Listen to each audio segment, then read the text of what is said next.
बहुत पुराने जमाने की बात है, जब अरब के रेगिस्तानों में दूर दूर तक रेत ही रेत हुआ करती थी। जब रात के अंधेरे में काफिलों की मशालें चमकती थी और जब बादशाहों का एक इशारा पूरी सल्तनत की तकदीर बदल दिया करता था। उस दौर में एक बहुत ताकतवर और मशहूर बादशाह हुकूमत करता था। बादशाह शहज़ैब अल-सलार। लोग उसे सिर्फ बादशाह नहीं, साया-ए सल्तनत कहते थे। उसका महल सफेद संगमरमर से बना हुआ था।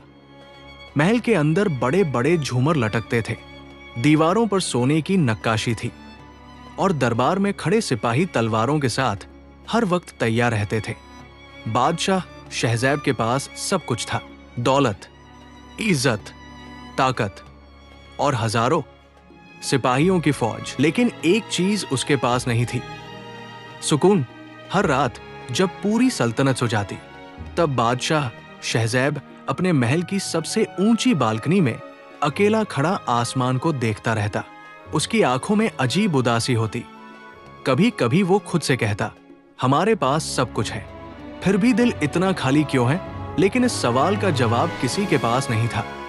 बादशाह धीरे धीरे बहुत सख्त दिल होता जा रहा था। अगर किसी से छोटी सी गलती हो जाती तो वो उसे सख्त सजा देता।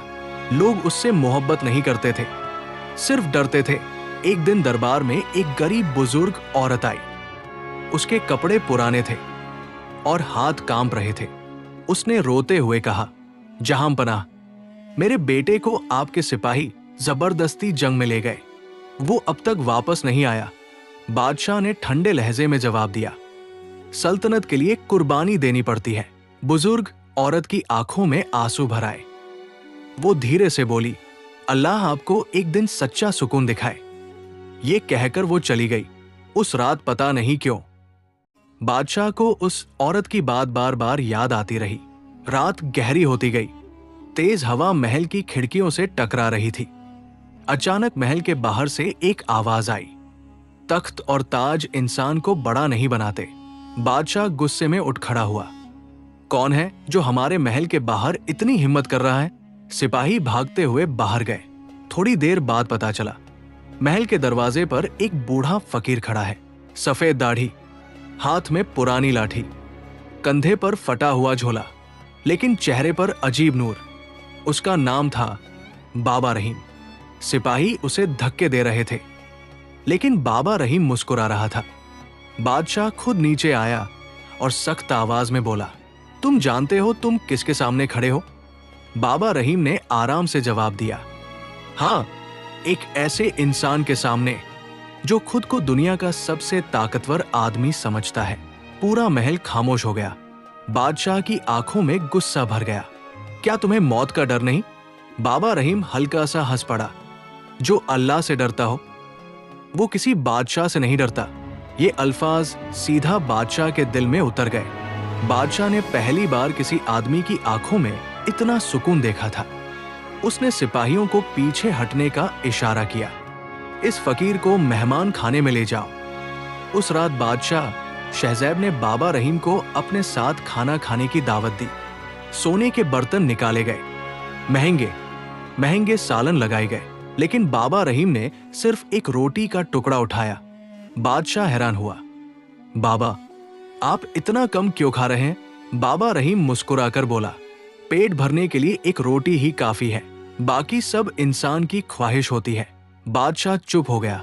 फिर बाबा रहीम ने पूछा, जहांपनाह, आप आखिरी बार सुकून से कब सोए थे? बादशाह जवाब ना दे सका। उसकी आंखें झुक गई। बाबा रहीम ने धीरे से कहा, जिस दिल में गुरूर भर जाए वहां सुकून नहीं रहता। ये बात बादशाह के दिल में तीर की तरह लगी। अगली सुबह बाबा रहीम ने कहा, आज मैं आपको एक जगह ले चलना चाहता हूं। बादशाह मान गया। दोनों शहर से दूर निकल गए। सफर करते करते वो एक पुराने कब्रिस्तान तक पहुंचे। हवा तेज चल रही थी। आसमान पर काले बादल थे और हर तरफ अजीब खामोशी थी। बाबा रहीम एक पुरानी कब्र के पास रुक गया। जानते हो यहां कौन सो रहा है? बादशाह ने नाम में सिर हिला दिया। ये सुल्तान जलालुद्दीन की कब्र है। कभी उसके पास तुमसे ज्यादा दौलत और ताकत थी। बादशाह खामोश हो गया। बाबा रहीम ने आसपास की कब्रों की तरफ इशारा किया। यहां सिपाही भी हैं, वजीर भी और बादशाह भी। सब मिट्टी में मिल गए। बादशाह धीरे धीरे घबराने लगा। उसने पहली बार महसूस किया कि मौत के सामने हर इंसान बराबर होता है। ना ताज काम आता है, ना तख्त, सिर्फ इंसान के अमल साथ जाते हैं। बाबा रहीम ने उसकी तरफ देखा और कहा, जहां पनाह, लोग आपके महल से डरते हैं, लेकिन अल्लाह के बंदे आपसे मोहब्बत नहीं करते। ये सुनकर बादशाह शहज़ैब की आंखों में आंसू आ गए। उसने कभी सोचा ही नहीं था कि लोग उससे सिर्फ खौफ की वजह से झुकते हैं। उसकी आवाज भराई हुई थी, बाबा, क्या अल्लाह मुझे माफ करेगा? बाबा रहीम की आंखों में नमी आ गई। अल्लाह अपने बंदों से 70 माओं से ज्यादा मोहब्बत करता है। ये सुनकर बादशाह टूट गया। वो कब्र के पास घुटनों पर बैठ गया और जोर जोर से रोने लगा। आज पहली बार एक ताकतवर बादशाह एक गरीब फकीर के सामने रो रहा था। उसने रोते हुए कहा, हमने पूरी जिंदगी गुरूर में गुजार दी। बाबा रहीम ने उसके कंधे पर हाथ रखा। इंसान की असली जीत तख्त पर नहीं, अपने नफ्स पर होती है। उस दिन के बाद बादशाह शहज़ैब बिल्कुल बदल गया। उसने गरीबों के लिए खजाने खोल दिए, बेगुनाह कैदियों को आजाद कर दिया और हर जुम्मे को खुद लोगों में खाना तकसीम करता। अब लोग उसे देखकर डरते नहीं थे, दुआ देते थे। और लोग कहते हैं, उस रात के बाद बादशाह शहज़ैब को पहली बार सुकून की नींद आई थी।